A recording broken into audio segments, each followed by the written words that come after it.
Ok, ahora sí, ¿verdad? Buenas tardes. Bienvenidos entonces, estudiantes, ¿verdad? Y compañeros. Nada, antes de comenzar, yo quería pues obviamente pues hacerle una bienvenida, darle un poquito así de trasfondo, ¿verdad? Pues, de las ideas detrás de las conferencias, qué tenemos, ¿verdad? Qué diferentes cosas queremos hacer. Hay un, obviamente, pues primero me presento yo brevemente, ¿verdad? Mi nombre es José Gabriel Martínez Borrás. Yo entonces trabajo o soy docente en la Universidad del Sagrado Corazón con el programa de Estudios Internacionales y Comunicación Global, que es su nombre actual, ¿verdad? En Sagrado estamos pasando ahora por una revisión curricular importante. Y estamos entonces haciendo unas importantes revisiones, ¿verdad? De todos nuestros programas, intentando, ¿verdad? De fomentar la interdisciplinariedad o multidisciplinariedad, ¿verdad? Como prefieras llamarle. También entonces doy cursos con la maestría de Relaciones Internacionales del Centro de Estudios Avanzados de Puerto Rico y el Caribe, donde entonces también tenemos hoy toda una serie de invitados, ¿verdad? De estudiantes que son de las diferentes instituciones. Se han invitado también estudiantes de otras instituciones, ¿no? O sea, estamos tratando de maximizar la participación de diferentes tipos de recursos, ¿no? Y yo creo que hay diferentes proyectos que se están dando, particularmente dirigidos a las relaciones internacionales en Puerto Rico. Hay diferentes proyectos que vienen desarrollándose hace ya muchos años, y obviamente hay gente en Puerto Rico que lleva haciendo relaciones internacionales hace muchos años en diferentes aspectos, ¿no? Pero yo creo que la cuestión por lo menos académica, relativamente reciente, ¿verdad? Mucho de lo que se está tratando de llevar a cabo en la isla. Entonces, esto nos abre a nosotros el espacio a reinventar, ¿verdad? Y crear nuestra propia, digamos, mirada a las relaciones internacionales desde Puerto Rico. Yo creo que también esa importante mirada de las relaciones regionales, ¿no? Así es que vamos a intentar, ¿verdad? Porque desde que empezó la pandemia se han hecho toda una serie de conferencias, y yo creo como que se ha perdido la posibilidad de grabar esas conferencias y de tratar de compartirlas. Yo voy a tratar de empezar entonces a crear conferencias. Tengo otros colegas también, incluyendo el colega que va a hablar hoy, ¿verdad? De poder contribuir, ¿verdad? A ese acervo intelectual de las relaciones internacionales en la isla, desde diferentes miradas. Entonces vamos a hacer, ¿verdad? Queremos hacer entonces ese acervo de quizás videos de conferencias, etcétera, con puertorriqueños, y vamos a ver que también vamos a tener otra gente, ¿verdad? Fuera de Puerto Rico, y entonces que todos ustedes tengan acceso a esas conferencias para cuando quieran mirarlas como referencia, ¿verdad? Por ejemplo, ¿verdad? En las próximas semanas tenemos la conferencia hoy que ya mismo voy a explicar, les voy a dar una descripción. Pero también en las próximas semanas tenemos otras conferencias, yo creo que muy interesantes, con diferentes expertos en diferentes temas. Las primeras que vienen a la mente, que las voy a decir brevemente para entonces no quitarle mucho tiempo, es vamos a tener a un compañero, colega español vasco, que él trabaja con la FAO, Rafael Sota Sterling, los que conocen la FAO, ¿verdad? Que es la Organización de Agricultura y Alimentos de las Naciones Unidas. Él va a estar entonces, él vive en la Franja de Gaza, ¿verdad? Los que conocen la Franja de Gaza es pues parte histórica de los territorios ocupados de Palestina. Y entonces él trabaja allí con la FAO y nos va a hablar entonces de la situación de seguridad alimentaria en la Franja de Gaza, considerando que la Franja de Gaza es uno de los territorios no solamente más densos en términos de población, ¿verdad? Sino que tiene la situación política de que está ocupado pues, por Israel y todo ese conflicto político en particular. A ver si él nos puede, ¿verdad? Desde allí, ¿verdad? Ponernos al día y decirnos cómo ha sido su experiencia. Yo sé que él también estuvo un tiempo viviendo en Jerusalén, y creo que estuvo un tiempo con el PNUD, no me acuerdo, no, creo que siempre estuvo con la FAO. Y entonces él nos va a hablar sobre eso. Entonces también tenemos otras conferencias que eso será a finales de marzo, principios de abril, ¿verdad? Luego yo vuelvo a compartir la promoción. Entonces también tenemos en abril otra conferencia. Hay varias conferencias, voy a mencionar las que me acuerdo, ¿verdad? La otra que tenemos es con otro colega puertorriqueño, como el que tenemos aquí, que también vivía en Rusia. estoy ahora tratando de recordar, a Gabriel Carrasquillo. Entonces él nos va a hablar entonces un poco de lo que es la historia de Rusia, ¿verdad? Y particularmente ese espacio, como se llama, ese espacio postsoviético, un poquito de esa geopolítica actual. Yo creo que eso también va a ser interesante. Y nada, vamos a seguir explorando diferentes temas. Tengo que mencionar antes de comenzar, obviamente, la labor de la Asamblea de Relaciones Exteriores, que es una asociación estudiantil de los estudiantes del programa de Estudios Internacionales de Sagrado Corazón, ¿verdad? Que son los que me ayudan a crear todas estas promis y organizar todas estas cosas, ¿verdad? Así que sin ellos sería muy difícil dentro de todo el trabajo que uno tiene, ¿verdad? A veces organizar todo esto y obviamente para pues, hacerle una mención y saludar entonces aquí a todos los compañeros que están participando. Yo entonces creo que el tema de hoy, voy a hacer aquí una breve descripción para entonces mencionarle un poquito también mi perspectiva, ¿verdad? La descripción me la envió, ¿verdad? El mismo conferenciante dice, este año es el 50 aniversario de la publicación del libro Teoría de la Justicia, considerado el libro más importante sobre teoría política en el siglo XX. Su autor John Rawls presenta la visión de una sociedad en donde la libertad y la igualdad pueden coexistir. Examinemos la relevancia de este texto al pensamiento político y al mundo en general, mirando sus ideas principales y grandes críticas, ¿no?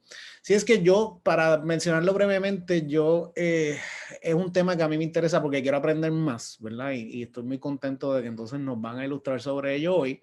Me acuerdo que al yo dar una clase de ciencias políticas hace unos años conocí el personaje de Rawls y entonces me puse a leer un poco, viendo entonces sobre lo que había sido su contribución a la filosofía política del siglo XX. Así que estoy muy entusiasmado con eso. Vamos a presentar entonces al conferenciante de hoy. Ogel L. Rodríguez Burgos es un estudiante doctoral en la Escuela de Relaciones Internacionales en la Universidad de St. Andrews en Escocia. Su proyecto doctoral es sobre el pensamiento político del teórico político Kenneth Minogue. Sus áreas de interés conciernen la teoría política normativa y las relaciones internacionales en temas como obligación política, ideología, comunitarismo, realismo en las relaciones internacionales, etc. Ogel tiene un bachillerato en la Universidad de Puerto Rico, recinto de Río Piedra, y maestría de King's College London y University College London. Así que nada, bienvenido Ogel. Estamos muy contentos de tenerte aquí y entonces pues te cedo la palabra para que entonces ¿verdad? Nos hagas tu presentación sobre el tema de hoy. Bienvenido. Gracias, profesor Martínez Borrás. Primero quisiera agradecerle a usted y a las estudiantes, la Asamblea de Relaciones Internacionales, por permitirme estar con ustedes esta tarde directamente aquí de Manatí, Puerto Rico. La génesis de esta conferencia la puedo describir de tres maneras. Una es una histórica, como bien dijo el profesor Martínez Borrás, son 50 años de la publicación de la teoría de la justicia. También este año se cumplen 100 años del natalicio de John Rawls. También podemos hablar de un aspecto académico. Yo me enfoco en teoría política y le puedo asegurar que no hay ningún tema, ningún artículo académico, ningún ensayo en que no tenga que citar a Rawls, porque Rawls toca tantos temas y su influencia en el pensamiento político occidental es tan grande que uno tiene que tocar a Rawls y citarlo siempre. Y me parece otro aspecto también importante por qué debemos discutir a Rawls es la realidad política internacional que vivimos en estos momentos. Como pueden saber, la literatura de las relaciones internacionales habla del crecimiento de la nueva derecha, de un populismo que es iliberal, de un aumento en el autoritarismo en el mundo. Y así que a saber de Rawls, a saber de su liberalismo de izquierda que él argumenta en Teoría de la Justicia es importante para poder entender no solamente las situaciones que pasamos en nuestros países, sino en el aspecto internacional completamente. Rawls es un teórico contemporáneo. Él nace el 21 de febrero del 1921, muere en el 2002. Estudió toda su carrera universitaria en Princeton, donde hizo sus estudios de bachillerato y doctorado, obteniendo su grado doctoral en 1950. Sirvió en la Segunda Guerra Mundial en el ejército de Estados Unidos. Y me parece muy interesante que él viene de una familia episcopal bien practicante y es dentro de la guerra donde él se convierte en un no creyente, en un ateo. Me parece también más interesante todavía porque sus últimos 2 años él consideró ser un sacerdote episcopal y su tesina de bachillerato fue en temas teológicos. Fue un docente en la Universidad de Oxford, MIT, Princeton, pero es mayormente conocido por su docencia en Harvard. En Harvard él fue compañero de muchos de sus grandes críticos, por ejemplo, Robert Nozick, el autor de Anarquía, Estado, Utopía, que es probablemente el libro que articula el pensamiento libertario más importante del siglo XX. Y es también en Harvard donde él produce lo que yo entiendo son sus 4 textos más importantes, que si uno quiere aprender la teoría política de John Rawls, estos son los libros que tenemos que leer. Teoría de la justicia, lo que podemos llamar la secuela a la teoría de la justicia, que es el liberalismo político, la ley de los pueblos, que es John Rawls entrando a la área de relaciones internacionales, y su último libro, que es Justicia como Equidad, o una reformulación. Obviamente, nuestro enfoque es teoría de la justicia. Para los años 1950 hay un artículo académico que no mucha gente sabe y que se llama Justicia como Equidad, y su autor es John Rawls. Y ese artículo en el 1958, publicado en 1958, presenta ya unos objetivos teóricos que Rawls quiere lograr con la escritura de teoría de la justicia. Y estos son los siguientes, estos 3. Primero, él quiere construir una alternativa normativa al utilitarismo, moralismo plural y marxismo. Estas son las 3 grandes tendencias teóricas en el pensamiento político para ese momento. Un ejemplo, el utilitarismo en su versión clásica, podemos hablar de Jeremy Bentham, podemos hablar de John Stuart Mills, cree que presenta una teoría ética y moral que se debe realizar el mayor bien o la mayor felicidad al mayor número de personas. Pero para Rawls, eso crea un problema. Por ejemplo, si tendríamos que sacrificar la libertad de un individuo o de varios individuos por el bien común. Y para eso Rawls dice no, esto pone en peligro la libertad individual, la libertad que es el enfoque para mí fuera de la justicia, el enfoque más importante dentro del pensamiento político occidental. Y así que ese es el segundo objetivo teórico que Rawls presenta, que él quiere crear un nuevo esquema de pensamiento político, un nuevo esquema normativo que evite esas contradicciones que puede presentar el utilitarismo, el moralismo plural y el marxismo, y defienda la libertad individual. Y el tercer objetivo teórico de Rawls me parece que es revivir el contractualismo. Para el tiempo de Rawls, en ese tiempo el contractualismo había caído en desuso, porque mucha de la crítica dentro de la teoría política es que el contractualismo tiene un problema del consentimiento, la obligación política. Por ejemplo, si uno habla de un contrato social, ¿por qué generaciones futuras deben tener consentimiento a ese contrato social que ellos mismos no consintieron? Podemos hablar también de una crítica feminista. Cuando el ejemplo que siempre uso para esto es la Declaración de Independencia de los Estados Unidos, cuando se habla de We the People. ¿Quién era We the People en ese siglo XVIII? Eran blancos con propiedad, no eran las mujeres. Por eso vemos una crítica feminista a ese contractualismo. Y basado en estos 3 objetivos teóricos, les quiero presentar este esquema de los temas que yo voy a tocar en esta conferencia. Primero quisiera hablar con ustedes sobre el contractualismo previo a Rawls y la oferta normativa que Rawls presenta. También quisiera hablar de ustedes cuál es el concepto de la justicia en su aspecto general y el concepto de la justicia que utiliza Rawls. Habiendo hablado de ese término de justicia, el concepto de la justicia, les quiero presentar cuáles son lo más importante de este libro, que son los principios de la justicia. Y hablaremos cuál es el método que él utiliza. Y segundo, cuáles son las conclusiones, que son los principios de la justicia. También quisiera resaltar algunas críticas que estimulen a ustedes un pensamiento crítico sobre este libro muy importante de teoría política. Y quisiera terminar con las influencias de Rawls no solamente en la teoría política, en nuestra política ahora mismo y también en las relaciones internacionales. Como pueden ver en esta diapositiva, tenemos una foto de probablemente los tres grandes contractualistas del mundo occidental, de la teoría política occidental, que son Rousseau, Locke y Hobbes. Ellos utilizan diferentes conceptualizaciones, diferentes formas que llegan a su argumento, pero ellos utilizan el mismo esquema el cual resalto en esta diapositiva. Ellos primero empiezan con un estado de naturaleza. Es un experimento mental. En ese estado de naturaleza existe una condición humana. Ponemos el ejemplo de Hobbes, que en el capítulo 13 del Leviatán, él argumenta que la condición humana es una egoísta y es una guerra de todos contra todos. Y por eso él llega a un contrato social autoritario, que es el soberano. Dentro de ese estado de naturaleza y con esa condición humana, ellos llegan a un contrato social. Ese contrato social va a determinar las estructuras de la sociedad, va a determinar qué instituciones y cómo se va a regir.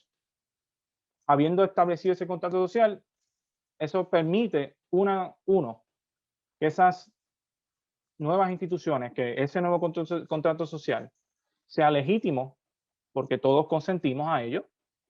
Y cuarto, que tengamos una obligación política a ellas mismas. Pero como yo mencioné previamente, esto trae un problema generacional, el problema de la crítica feminista, el problema del consentimiento. Y cuando hablemos del contractualismo de Rawls no basa su obligación política en consentimiento. Él lo basa en lo que él llama el deber natural a la justicia. Por eso es un tema que no no podría tocar ahora porque podría estar una clase o un día completo hablando de la obligación política. Pero Rawls ve ese problema en el contractualismo, pero él entiende que el contractualismo puede revivirse y puede ser una manera de crear un nuevo esquema normativo que proteja la libertad y que pueda reconciliar ese conflicto que hay entre la libertad y la igualdad. ¿Y cuál es ese esquema? ¿Qué es lo que él quiere hacer con el contrato social? Él lo que quiere hacer es, en vez de llegar a unas instituciones, como él nos dice en la página 24 de Teoría de la Justicia, la idea directriz es que los principios de la justicia para la estructura básica de la sociedad son el objeto del acuerdo original. Es decir, él no está buscando consentimiento de las instituciones, él está buscando los principios de la justicia que van a regir cómo se va a diseñar las estructuras de la sociedad y que van a regir la distribución de unos bienes primarios que tocaré rápidamente. ¿Y cuál es esa estructura de la sociedad? Son estructuras políticas, estructuras económicas y estructuras sociales. Y cuando hablemos de los principios de la justicia y los examinemos, nos vamos a dar cuenta que los dos principios de la justicia tocan esos dos aspectos, la política, la economía y lo social. ¿Y qué va a distribuir esta estructura de sociedad que surge en este nuevo contractualismo del principio de la justicia? Son unos ciertos bienes primarios. Estos bienes primarios, él argumenta, son cosas que presume que todo ser racional desea. Si volvemos a los que hemos estudiado teoría política o sabemos algo de Aristóteles, en la política él argumenta que el enfoque, el propósito de la poli es crear las circunstancias donde el ser humano pueda determinar su concepción de la vida, puede florecer. Estos bienes primarios de Rawls son aquellos que él entiende que son necesarios para que cada individuo, tú y yo, o todos los que estamos aquí, puedan decidir o determinar cuál es el concepto de usted de lo que debe ser la vida buena. ¿Y qué son esos bienes sociales primarios? Rawls especifica 5. 1, los derechos y las libertades. Pues son libertades políticas, son libertades sobre la propiedad personal. 2, las oportunidades, la libertad que tú puedas escoger de la libertad de tu poder llegar a ser un ingeniero, a ser un arquitecto, oportunidades. 3, que tú tengas derecho a las posiciones de poderes que surjan del acuerdo original. Eso es importante, porque de nada te vale crear una estructura democrática, que es lo que está argumentando Rawls, si tú no tengas un acceso a esas posiciones de autoridad. 4, ingresos y riqueza. Y 5, uno que no menciona directo, pero es uno que en la lectura uno entiende como el respeto a sí mismo. Es decir, que la polis, en este caso el Estado que surge de este nuevo contrato, trate como iguales a los ciudadanos imparcialmente. Así que en esto vemos dos contrastes del antiguo contractualismo y el contractualismo que ofrece Rawls. En el pasado, podemos definir o podemos hablar de ese contractualismo enfocándose en qué tipo de gobierno estamos obligados a obedecer. Pero Rawls cambia la pregunta y la nueva pregunta de Rawls es la siguiente: ¿qué principios de justicia deben gobernar la distribución de los bienes primarios producidos por las estructuras básicas de la sociedad? Hemos hablado mucho y el libro toca el tema de justicia, así que me parece que quisiera hablar un poquito generalmente de la justicia. Probablemente la justicia, a los todos que hemos leído teoría política y en parte mucho en la relación internacional, el tema de la justicia es un tema que surge constantemente y para mí que es uno de los temas primarios dentro del pensamiento político occidental. Y la justicia la podemos ver de tres maneras. Podemos hablar de una justicia del acto. Si nos acordamos en la República de Platón, en el primer libro, en el diálogo de Sócrates contra Símaco, Polemarca y Céfalo, cuando la pregunta que se hace, ¿qué es la justicia? Platón nos estaba preguntando qué es el acto justo. Pero cuando seguimos leyendo y para el libro cuarto, la pregunta sigue siendo la misma, ¿qué es la justicia? Pero la contestación que da Platón en el libro cuarto, sin anunciarlo, es una diferente. No es qué es el acto justo, qué es la persona justa. Así que en el caso de Platón, la persona justa es una persona en armonía y esa persona en armonía es una persona que es educada. Podemos hacer un ejemplo del cristianismo. Cuando el cristianismo cree en la justicia de la justicia de la persona es aceptar a Cristo como su redentor, su salvador. Esa es una persona justa. Y también podemos hablar de otro tercer aspecto de justicia y que es el aspecto que concierne a Rawls y me concierne esta conferencia, que es la justicia institucional. Y la justicia institucional es una justicia que me parece, el enfoque moderno. No quiero decir que la justicia del acto, la justicia personal no se toca en la teoría política, pero cuando hablamos mucho de justicia, y se habla mayormente de justicia social, justicia distributiva, estamos hablando de justicia institucional. Y la podemos dividir de dos maneras. Justicia institucional de lo político, qué sistemas políticos, cuál es la función del gobierno y cómo estas estructuras del gobierno deben ser estructuradas para que sean justas. Y podemos hablar también de una justicia institucional económica. Si es este es el caso del marxismo, ¿es el capitalismo un sistema justo? La continuación del marxista es no. Este es el enfoque de la justicia internacional que Rawls, cuando hablemos de justicia, tenemos que enfocarnos en ese tema. Él está hablando de qué es el acto justo, qué es la persona justa, pero es qué son las estructuras justas y qué debe ser la estructura económica justa. Así que para Rawls, ¿qué es la justicia? Y él nos define la distribución apropiada de los beneficios y las cargas de la cooperación social. O poniendo otro quote del libro, las ventajas provenientes de la cooperación social. ¿Por qué? Porque la sociedad para Rawls es un sistema de cooperación. En el caso de las relaciones internacionales, esto es muy interesante, que se habla mucho de la cooperación de de las naciones, dentro de un esquema de ley internacional, dentro de un esquema de estructuras gubernamentales internacionales. Así que también podemos extrapolar esta definición de una sociedad a una sociedad global, que una sociedad global sería un sistema de cooperaciones entre naciones bajo un esquema de ley internacional y de estructuras internacionales. Y este concepto de justicia de Rawls es el concepto que tenemos que tener en la mente para poder hablar y poder entender lo que es la contribución más importante que hace en el libro. Porque en el libro toca temas de obligación política, tolerancia, ética y moral, toca temas de secesionismo, toca temas de desobediencia civil. Cuando hablemos de la justicia y de esta visión de la justicia, el enfoque que le quiero dar es a los principios de la justicia. Y cómo él llega o cuál es el método que él utiliza para llegar para esos principios de justicia, pues él lo llama la posición original.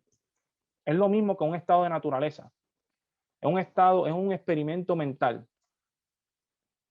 En este estado de posición original, las personas o los intereses los intereses o los grupos de esa sociedad están representados por unos representantes que entran en esa posición original.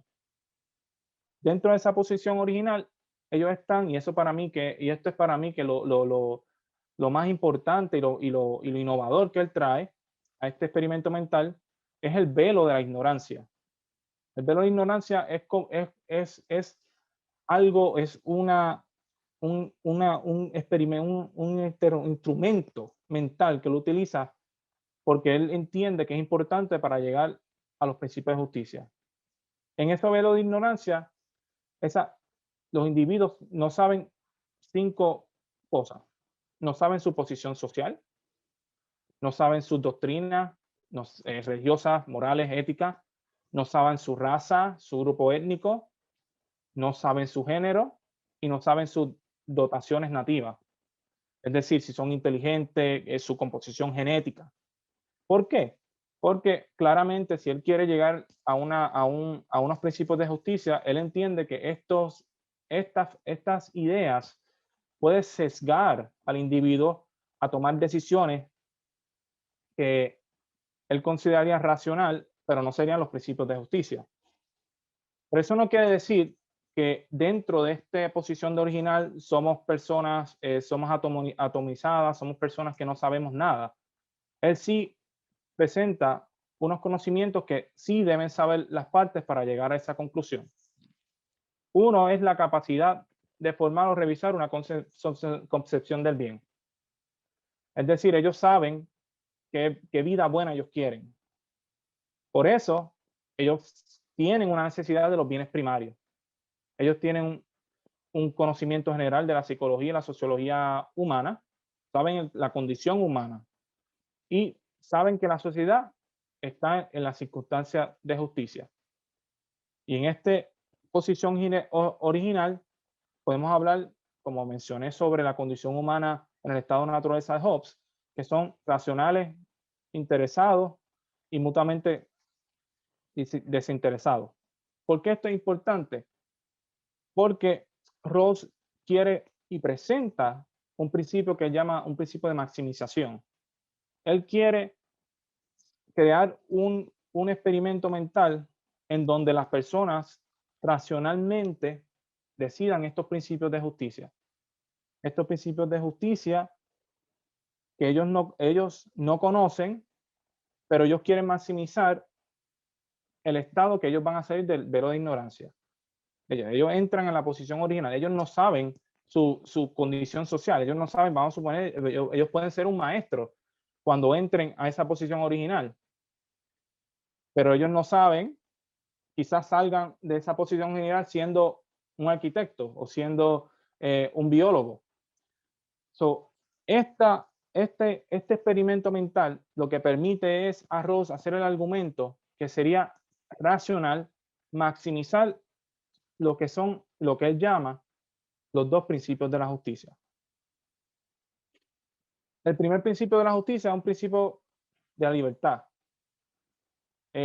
importante nota, en el liberalismo político él cambia un poquito esta definición, pero para efectos de esta conferencia ese cambio no nos afecta, pero podemos definir ese principio de la libertad como cada persona debe tener un derecho igual al sistema más amplio de las libertades básicas, compatibles con un sistema similar de libertad para todos. El segundo principio, las desigualdades económicas y sociales han de ser estructuradas de manera que sean paras, y él la divide de dos maneras. Uno, el principio de diferencia, mayor beneficio de los menos aventajados, de acuerdo con un principio de ahorro justo, y unido a los cargos y las funciones asequibles a todos en condiciones de justa igualdad de oportunidades, que es el principio de igualdad de oportunidades. Y como podemos ver en este principio, en estos dos principios, él toca el tema político y él toca el tema económico. Vamos a enfocarnos primero con el principio de la libertad. Aquí en este principio, la libertad individual es importante. La libertad tiene que ser igual para todos.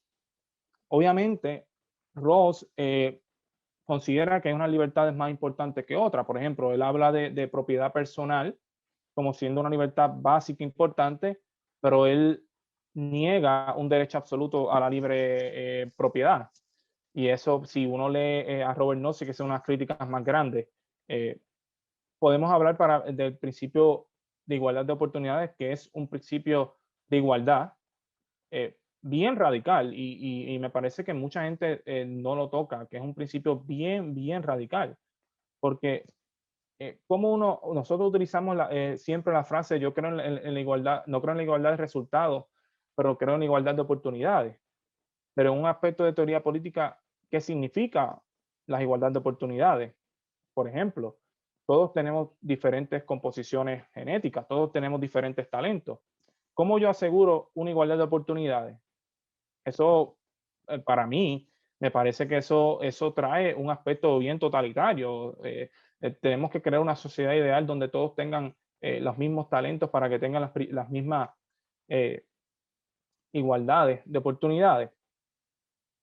Y segundo, el principio de diferencia justifica la desigualdad. Me parece muy interesante porque Rawls quiere reconciliar la libertad y la igualdad, pero presenta un principio de desigualdad. Y este principio, él entiende que este principio es una realidad, que todo el mundo va a tener diferentes crecimientos, de diferentes tipos de ingresos, pero él entiende que si hay una desigualdad, esa desigualdad tiene que ser una que ayude a los más desventajados en la sociedad. Y unido al principio de igualdad de oportunidades, eso a través de generaciones va a disminuir la igualdad. Es muy interesante esto porque, por ejemplo, una crítica que hace el socialista, bueno, marxista y socialista, hay mucho debate sobre eso, porque J. Cohen cree que la igualdad es un aspecto importante de la justicia y no cree que se deben aceptar este tipo de desigualdades. Obviamente, cuando estamos hablando de los efectos de estos dos principios, estos entran claramente en conflicto y esto lo vemos ahora mismo en nuestro mundo, donde vemos un conflicto entre las libertades individuales y el bien común en el caso del coronavirus. Así que él, para evitarse ese problema, él crea lo que él llama la ordenación lexicográfica.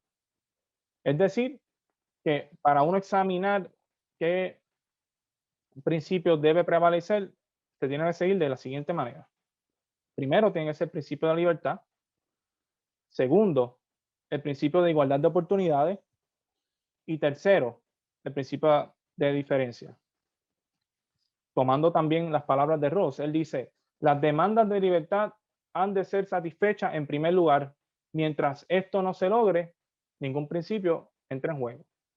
Es decir, yo no puedo sacrificar la libertad de otro para el bien común.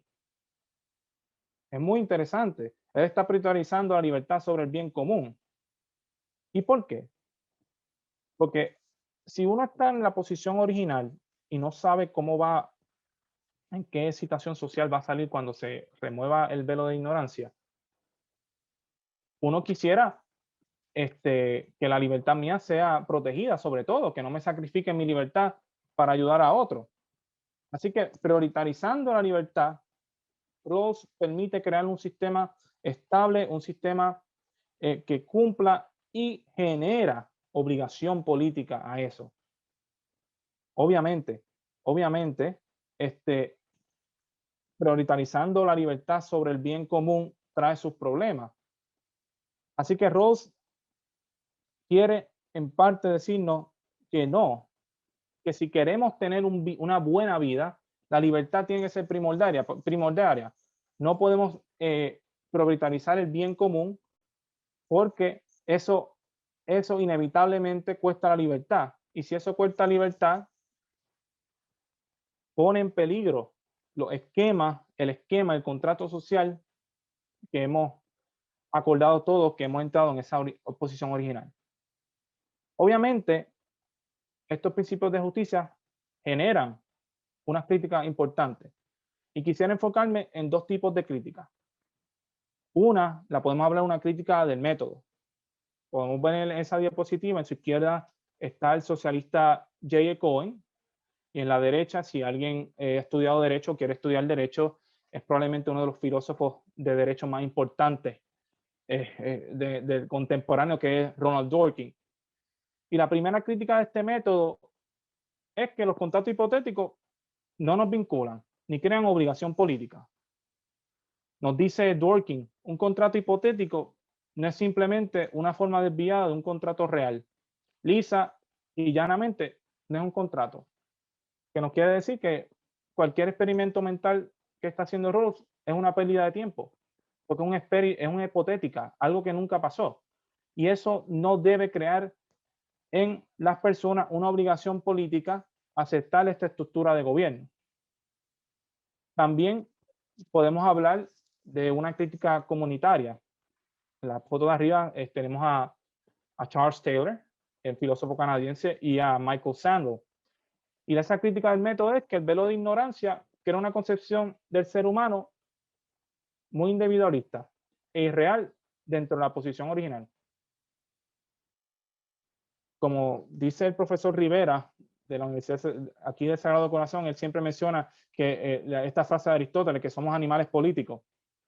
Y ese es el argumento que está utilizando Taylor. O sea, nosotros tenemos, si ponemos el velo de ignorancia, estamos eliminando los lazos de comunidad, los lazos de todos los lazos morales y éticos que tenemos con nuestra comunidad. Nosotros no somos criaturas de nuestra comunidad.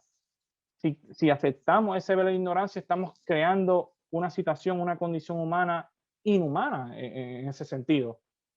Y esta crítica, y una crítica la cual yo favorezco, es que crea un tipo de ser humano átomo, un átomo de ser humano, un individuo que está fuera de los aspectos de la sociedad que lo forma y forma su pensamiento político.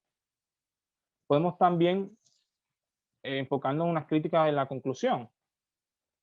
La clásica y la más argumentada es que los individuos escogerían otros principios.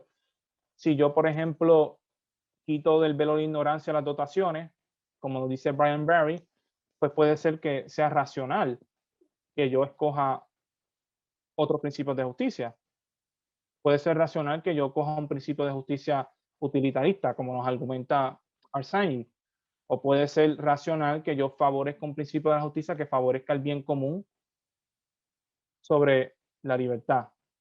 También puedo resaltar otras críticas, la crítica de Nozick, que este sistema de justicia que está creando Rawls es un principio de lo que llama pattern principles, y eso no se va a poder sostener, se va a romper porque las personas son libres para hacer lo que ellos quieran. Así que en esto que quiero decirle a ustedes, en esta conclusión es que Rawls, para mí, sobreestima lo que sería racional en su método, un individuo escoger los principios de la justicia. Sin embargo, estas largas críticas que podemos estar, como estaba argumentando, mencionando en el pasado, podemos estar todo un día con ellas, no disminuyen la influencia de Rawls. Y me parece que este comentario de Cohen me parece resalta la influencia de Rawls. Y él dice, siento algo así sobre la teoría de la justicia de John Rawls. Creo que como mucho, 2 libros de la historia de la filosofía política occidental tienen derecho a ser considerados más importantes que una teoría de la justicia. La República de Platón y el Leviatán de Hobbes. ¿Y por qué Cohen, que es uno de sus grandes críticos, Cohen, que es un socialista y no acepta ese principio de desigualdad que presenta Rawls, ¿por qué él hace este argumento? Uno, porque él resucita un método de pensamiento político que había sido descartado por muchos. Podemos hablar también de que Rawls influenció la nueva teoría la nueva literatura en la teoría política contemporánea. Rawls abrió con su libro, abrió una nueva época de pensamiento político sobre justicia social, sobre muchos temas. Y como lo estaba mencionando, en cualquier tema de teoría política contemporánea, es difícil no tener que citar a Rawls. Así es su influencia en esto. Y quisiera también resaltar el desarrollo de la justicia global en la teoría política.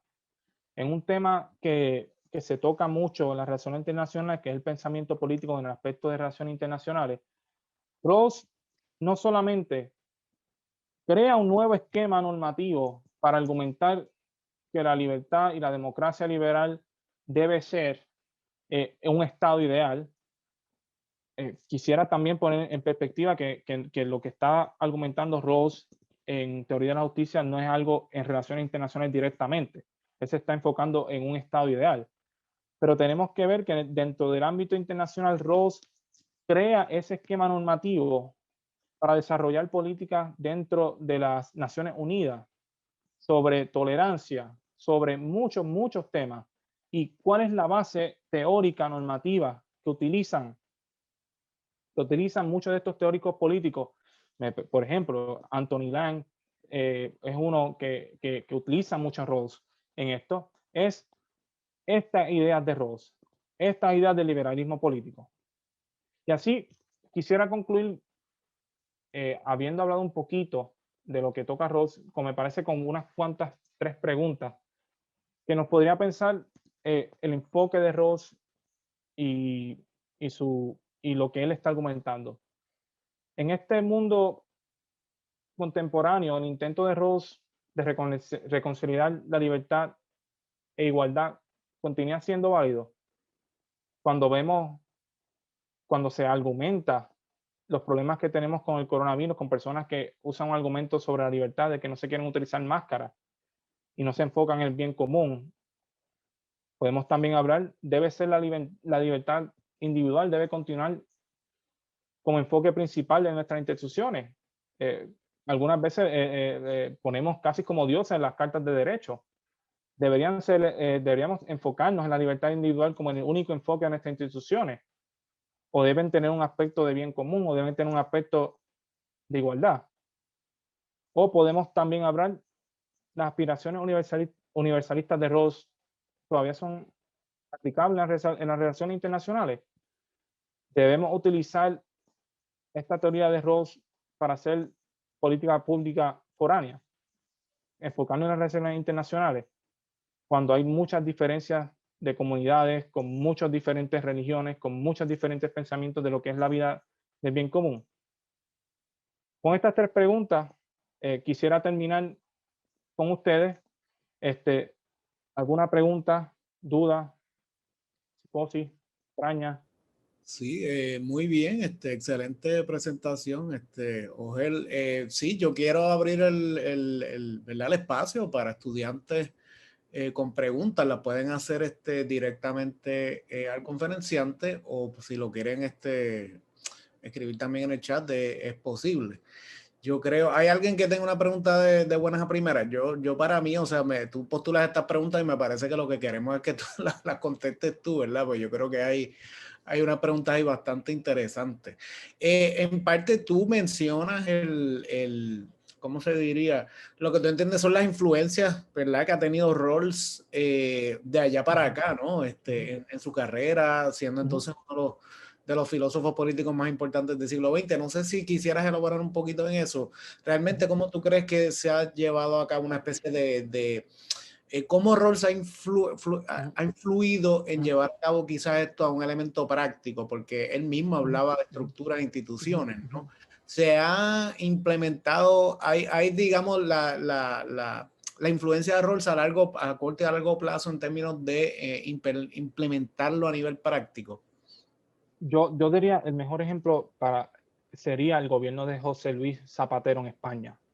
Y el pensamiento de Rawls y del republicanismo fueron muy influyentes dentro del gobierno de Zapatero, del presidente del gobierno de Zapatero en España. Yo creo que lo importante de Rawls es crear ese esquema teórico. Dentro de ese esquema teórico que fundamenta las acciones del gobierno, pueden diseñar políticas públicas. En el caso de la justicia global es bien latente. Cuando uno lee unos documentos de las Naciones Unidas, podría uno argumentar que son Rawlsian.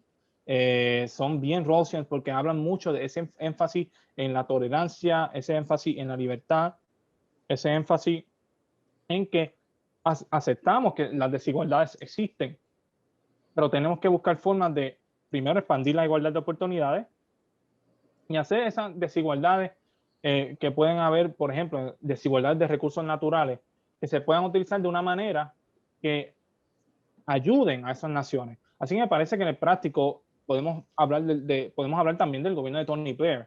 El gobierno de Tony Blair, particularmente en su primer término como primer ministro del 97 al 2001, es uno que utiliza mucho arroz y lo vemos en su escritura. Hay un buen libro del el doctor Adam Swift que refleja cómo esa influencia de Rawls se extrapola, énfasis en la libertad individual, este énfasis en decrecer las desigualdades, son extrapoladas a la política pública. Así que me parece que sí, hay esos ejemplos mayormente en estos gobiernos que surgen después de estos años del 80, del 90, donde había un gobiernos neoliberalistas, Thatcher, Mulroney en Canadá, Reagan, y salen estos nuevos líderes como Clinton, Blair, que son más de la tradición de la democracia social, que sí están influenciados en sus estudios y en sus políticas por John Rawls.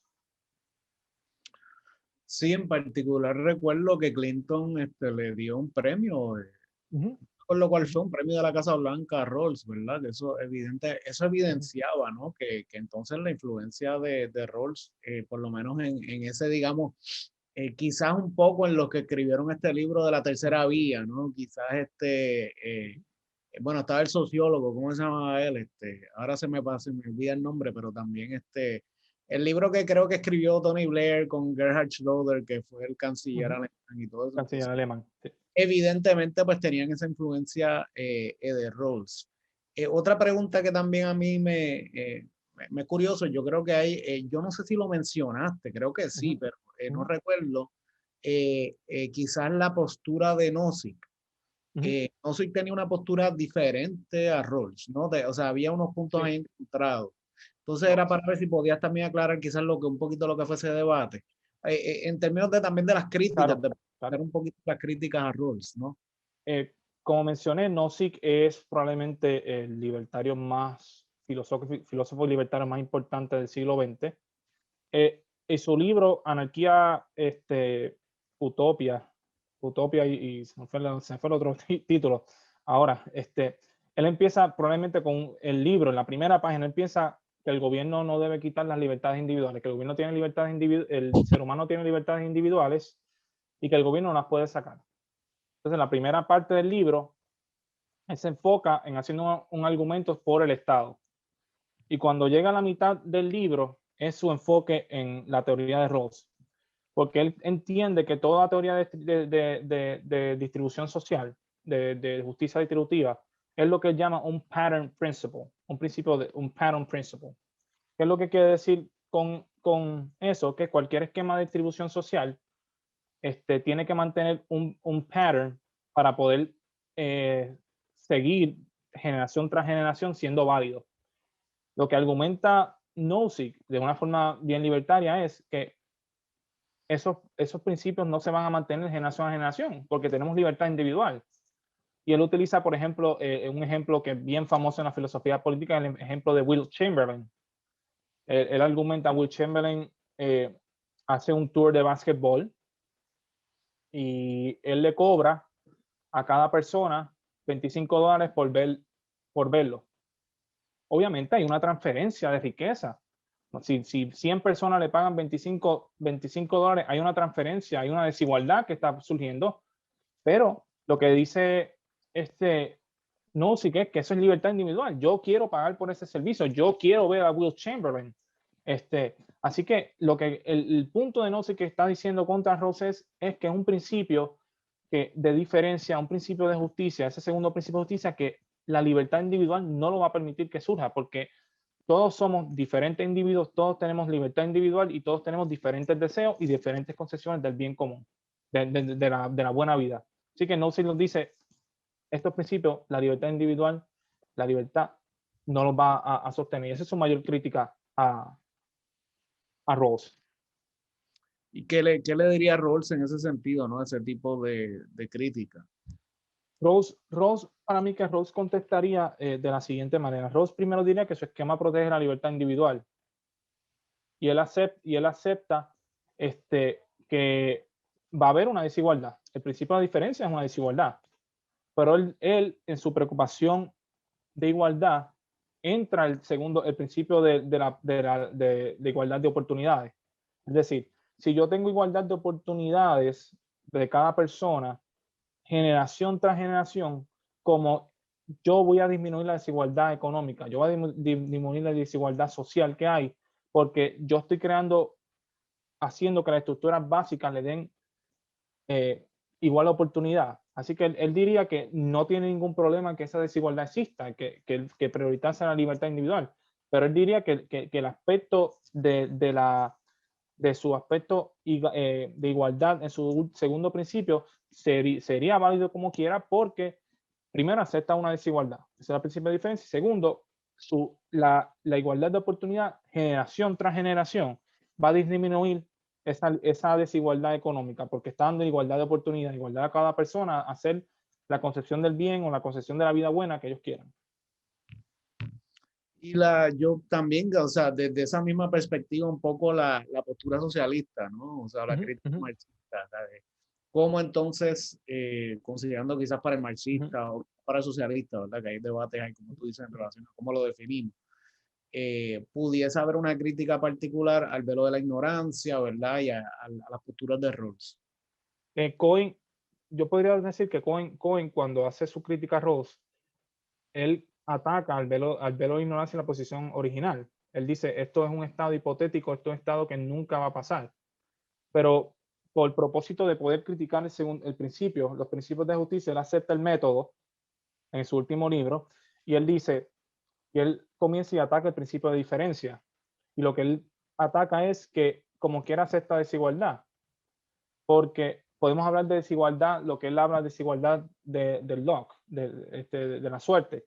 Yo puedo tener una desigualdad de la suerte, es decir, desigualdades que yo tengo control. Vamos a suponer, yo tomo una decisión y eso crea una desigualdad en mí, pues es una decisión mía. Y esa desigualdad yo tengo culpa. Pero él habla de otro tipo de desigualdad, que es la desigualdad de la suerte. Es decir, si tú naciste por una familia rica, obviamente tú vas a tener más oportunidades, mejores aspectos de vida que sin nacer en una familia pobre. Así que la crítica de Kuhn es que él no toma en consideración, Rawls no toma en consideración esa igualdad de suerte. Él dice, está bien, las decisiones personales y las desigualdades, eso crea, pero tú estás aceptando desigualdades de esa misma estructura, que son decisiones que no son que no son directas del individuo, que son fuera del individuo. Y él dice, no, eso es inaceptable. Tú como quieras estás aceptando una desigualdad. Y eso es lo que se enfoca. Él se enfoca es en esa desigualdad en la que el ser humano no tiene control. Y esa desigualdad que no tiene control mayormente se expresa en las instituciones del gobierno. Bien, sí, sí, yo creo que el caso de Rawls es bastante interesante porque como tú dices, abre esa, ¿cómo se dice? Esa puerta a traer de vuelta ese análisis contractualista, ¿no? Ujú, Pues entiendo y me corriges, ¿verdad? Yo creo que hasta cierto punto el debate quizás ese neoliberal por un lado, ¿verdad? Con fuerza ujú, que ujú, surge en los años 70, 80, de alguna manera era un ataque muy particular también, ¿verdad? A toda la creación del Estado benefactor y todo esto que ujú, va surgiendo después de la Segunda Guerra Mundial. Y de alguna manera Rawls trata de volver a alguna especie de punto medio, ¿verdad? Con esa idea de teoría ujú, política normativa. Entonces, que en ese sentido, ¿no? Tiene una gran contribución a quizás volver a poner en marcha una mirada de filosofía política, ¿no? Que entonces traiga las ideas del racionalismo, ¿verdad? ujú, Una gran influencia también en ese sentido de la filosofía. Yo creo que hay unas influencias de Kant muy ujú. particulares también Sí, ahí. correcto. Sí, Este, Kant y un poquito de Hegel exacto. con Rawls. Exacto, entonces Ujú, esas influencias evidentemente lo llevan a él a realmente dentro de los debates de la filosofía política y la teoría política, ¿no? La ujú, teoría normativa, que es lo que él ujú, está tratando de impulsar, ¿verdad? De entonces ujú, poder abrir esa ventana, ¿no? ujú, A traer entonces ese tipo de análisis de vuelta, porque realmente lo que tú tenías o lo que tienes, yo creo que hasta cierto punto ujú, también digamos, quizás una perspectiva neoliberal muy particular, ¿verdad? Que ha ujú, dominado entonces en el pensamiento y obviamente esa ujú. crítica marxista o socialista, Claro. etcétera, que siempre Sí, está sí. como dándose Tenemos un... que, tenemos que contextualizar que dentro del pensamiento político después de de la Segunda Guerra Mundial, hay un auge de literatura antitotalitaria y antiideológica. Podemos hablar de un poquito de Hannah Arendt, podemos hablar de Karl Popper, podemos hablar de Isaiah Berlin. Y me parece que es una crítica que ve cualquier acción del Estado, cualquier forma de perfeccionar los problemas de la sociedad a través del Estado, que esa crítica está bien latente y que me parece que Rawls en parte está respondiendo esa literatura que surge claramente porque el comunismo, el marxismo había triunfado después de la Segunda Guerra Mundial. La Unión Soviética se convirtió en un poder mundial. En el 40, en 1947 o 48, no me viene ahora mismo la fecha, en China triunfó la revolución comunista. Así que me parece que Rawls está tratando de poner un medio entre esa transición antitotalitarista que surge, que ve cualquier acción del Estado o cualquier intento de perfeccionar la sociedad de una manera total, que argumenta que es un sistema totalitario, y a un sistema marxista, y él presenta un middle way, un centro. Y un centro es de un Estado benefactor que enfoca en la libertad individual, que acepta que la desigualdad va a existir, pero que entiende que las estructuras de la sociedad tienen que hacer todo lo posible para disminuir esa desigualdad por generaciones. Ok, muy bien, me parece, ¿verdad? Muy interesante. Yo pensando un poco acá, como lo mencionan, ¿no? Que si puedo dividir un poco el siglo XX, yo diría obviamente entre ese periodo entre las dos guerras, Uh -huh. la Gran Depresión, etcétera, donde definitivamente hubo unas luchas ideológicas muy particulares, ¿verdad? Pues inclusive está el fascismo, ¿verdad? Uh -huh. El socialismo con sus El diferentes nazismo. Uh -huh. vertientes, y el liberalismo de alguna manera en retaguardia ante la guerra y ante la depresión, ¿verdad? Y entonces tener un pensamiento político posterior a la Segunda Guerra Mundial, pero que como tú dices muy bien, tuvo que responder, ¿verdad? A los crímenes, ¿verdad? Y el genocidio que ocurrió durante la guerra, una especie de existencialismo muy particular Uh también que -huh. se en ese momento. De cierta manera como Rawls entonces trata de responder quizás te lo digo porque hasta cierto punto durante el siglo XX, yo creo que Lenin se consideró como quizás el pensador político más importante, posiblemente hasta que termina la Guerra Fría, ¿no? Pues precisamente porque él presentaba un proyecto político que entonces es diferente a lo que inclusive a lo que decía Marx, ¿no? Sino una manera de llevar a Sí, porque recordemos que cuando Marx, cuando viene Lenin, en esa parte finales del siglo XIX, principios del siglo XX, Lenin presenta la ideología del proletariado como el énfasis del marxismo. Sí, yo concuerdo en ese pensamiento.